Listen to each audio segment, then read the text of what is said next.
to both of them now. So this area has been declared EOD clear. So there's no problem walking on it. I'm following you right behind you. Oh, yeah. I'm not moving. That gets you into large amounts of trouble.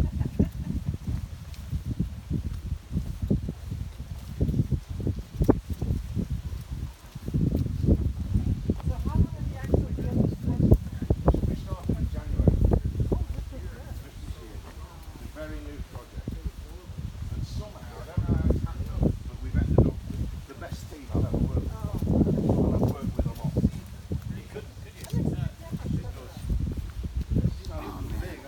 Wow, you really can't tell from up there.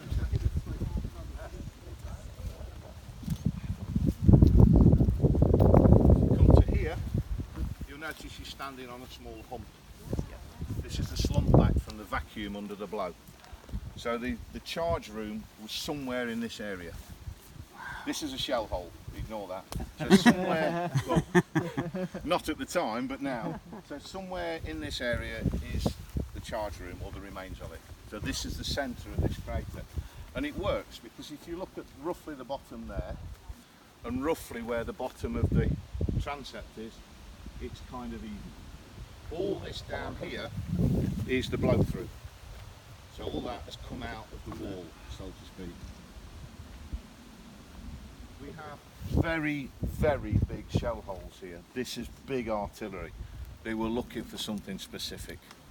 You don't use, we think they're 12-inch. You don't use those unless you're really looking for something. But in that corner, I'll show you them in a minute, we have two beautiful lines of artillery. The shooting quality is stunning. They were looking for something very specific. So you're now sort of approaching the edge of the first crater. Don't forget, the wall does that. It's not vertical. So the bottom of the wall would have been somewhere here. It would have gone up, and then you're onto farmland, and you're breaking all that through. That wall, roughly 10 to 12,000 tons of spoil would have come through in an instant. Wow. The stuff that came out of here on the initial blow went up 3,800 feet and came thundering down again. So we'll have a look at the second Colin, crater. how can you estimate that 3,800? You can scale it from the photographs. Right, of course. Yeah. We also have evidence. Yes, I've got copies of those. We also have evidence from Loch Nagar in the book Sagittarius Rising. Cecil Lewis was flying over it when it went off. Yes. He said 4,000. He was start flying at 4,000. Yeah. The repercussing air threw him up another 500 feet, and lumps of chalk were landing on him from above. Wow. So he, to use his own words, he buggered off. And I had an amazing coincidence with Cecil Lewis, because my next door neighbour is a chap called Wing Commander Andrew Stewart, and he was 56 Squadron. He was a Phantom fast jet pilot, 56 Squadron. On the 75th anniversary of the squadron founding, they had a special dinner, and Andy was then a very young flight lieutenant flying Phantoms, and I have a photograph of him stood in front of his Phantom talking to Cecil Lewis. Oh, wow. What I would have given to be there. Here's a question. But he, As far as the lip to lip, yeah, what's the width at the widest? 142 feet. Yeah. That's a big ass crater. Big ass. I like that. That's big. So give you the scale of it now that you can actually see. Yeah, now you can see it, it's colossal.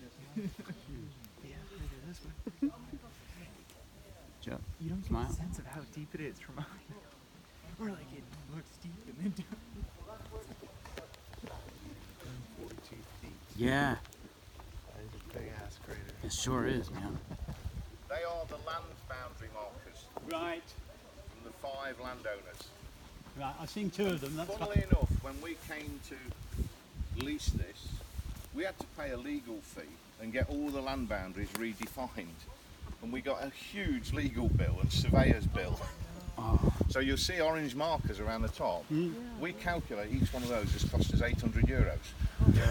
We can't move them. Don't touch them. So you're now standing right on the confluence line. You'll notice there's a line of trees right on it. They were planted by Francis, the farmer, by his father in 1960 to mark his land boundary. That's why they're dead straight. We mystified over this for weeks. And Francis went, no problem, c'est ma père. What? It's your father? Makes sense. Yeah. Oh, okay. So this is the second crater, and as I said, the back wall is not the original wall. You can see it's of a different composition. It's all sorts of rubbish pushed in. Stuff is It's rolling. been pushed in deliberately. The epicentre of this blow, very difficult to calculate, but I think it's about 5 to 6 feet the far side of that little bush. Until I've done a full 3D picture of the crater as it should have been, it's quite difficult to calculate it, but I think it's somewhere there. Notice this crater is like that. This one, like that. Yep. That's because that's an overcharge, this isn't. This is the same as Lochnagar, the same angle. That's the calculation that you go for. But we overcharged this one to get it to throw it further, so it was a gentler routing. It's not just a hole in the ground. It's incredible. Ever try to find the tunnel itself? That's my next job. I've had a walk around in the field with various instruments. I think I've got to within 10-15 feet of where the shaft is. The next stage is to put a resistivity or ground penetrating radar over it and check for sure, because it will show it. It won't show the tunnel because that's 81 feet down, but it will show the shaft. We have the war diary of 252 Tunnelling Company, and we have some references on there as to where it was. Once we find it, pinpoint it, then we've got to talk to the farmer very nicely and fence off a bit of his field and rent it and just do a scrape. If I find it, then we've got to talk to him again and I'll dig it and we'll go down. Much the same as we did at La Boisselle, we went down. So that's the long-term aim. How close we'll get this way, I suspect we'll get to within 200 feet of the crater. There may even still be some tamping from this blow in there. We don't know. We simply don't know. But that's the next part that is my responsibility, to find all that and get on with it.